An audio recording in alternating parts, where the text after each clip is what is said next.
Assalamualaikum warahmatullahi wabarakatuh. Salam dan bahagia.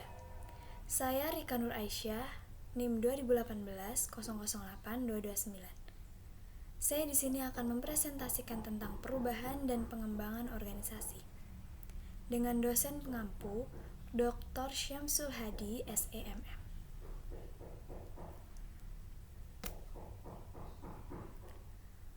Perubahan organisasi. Perubahan dipandang konstanta yang paling dapat dipercaya dalam organisasi.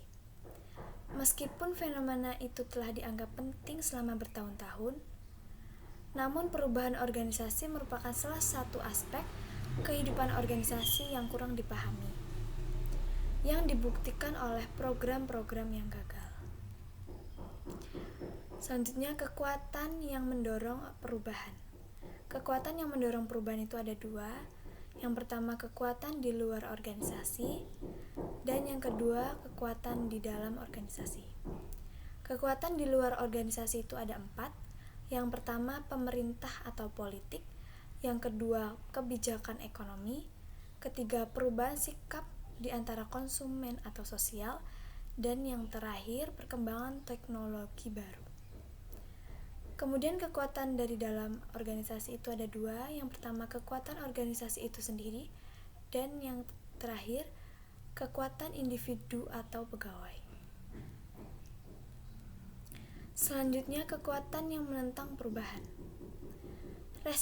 Resistensi terhadap perubahan yang ada di dalam perubahan berasal dari individu dan kelompok yang tidak ingin terjadi perubahan dengan berbagai alasan yang akan dijelaskan kemudian. Manajer atau pimpinan dapat menanggapi tekanan terhadap perubahan dalam 2 cara. Yang pertama, mereka bisa saja menolak pentingnya tekanan untuk perubahan dan tetap menjalankan manajemen seperti biasanya atau di masa lalu. Dan yang kedua, mereka bisa menerima perlunya perubahan tersebut dan bergerak ke depan dengan usaha-usaha perubahan yang direncanakan. Selanjutnya, evaluasi perlunya perubahan. Evaluasi perlunya perubahan itu ada 2. Yang pertama, mengenali dan menilai perlunya perubahan, dan yang terakhir, diagnosis perlunya perubahan. Selanjutnya, memahami resistensi terhadap perubahan. Memahami resistensi terhadap perubahan itu ada 6. Yang pertama, kebiasaan. Kedua, keamanan dan kenyamanan. Yang ketiga, faktor ekonomi. Keempat, takut terhadap apa yang tidak diketahui. Kemudian kurangnya kesadaran, dan yang terakhir, faktor sosial. Selanjutnya, sumber resistensi perubahan dari organisasi. Yang pertama, overdeterminasi, fokus perubahan yang sempit, inersia kelompok, keahlian yang terancam, kekuatan yang terancam, dan yang terakhir, alokasi sumber daya. Selanjutnya, mengelola proses perubahan untuk mengurangi resistensi.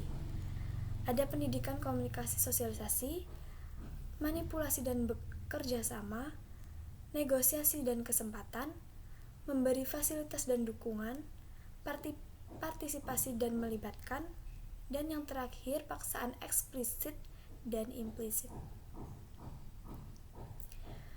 Selanjutnya, pengembangan organisasi.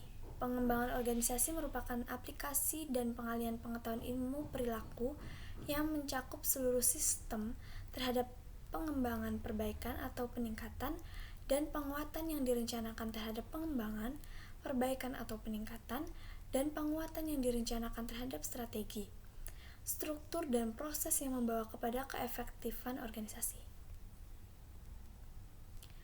Manfaat pengembangan organisasi ada 3. Yang pertama, meningkatkan keefektifan organisasi, meningkatkan kesejahteraan anggota organisasi, meningkatkan keefektifan dan kesejahteraan individu melalui intervensi terencana.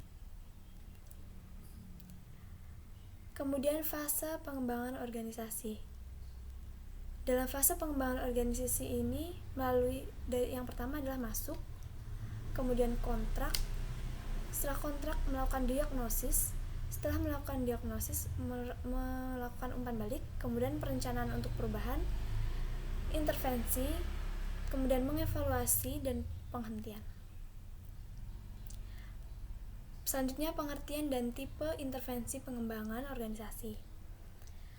Praktisi pengembangan organisasi memiliki banyak intervensi yang dapat dipilih ketika berusaha membantu sistem klien untuk memperbaiki fungsinya. Intervensi pengembangan organisasi adalah teknik-teknik yang sistematis yang diambil dari ilmu-ilmu behavioral yang dapat membantu menghasilkan perubahan dan pengembangan organisasi. Sekian presentasi dari saya. Kurang dan lebihnya mohon maaf. Salam dan bahagia. Wassalamualaikum warahmatullahi wabarakatuh.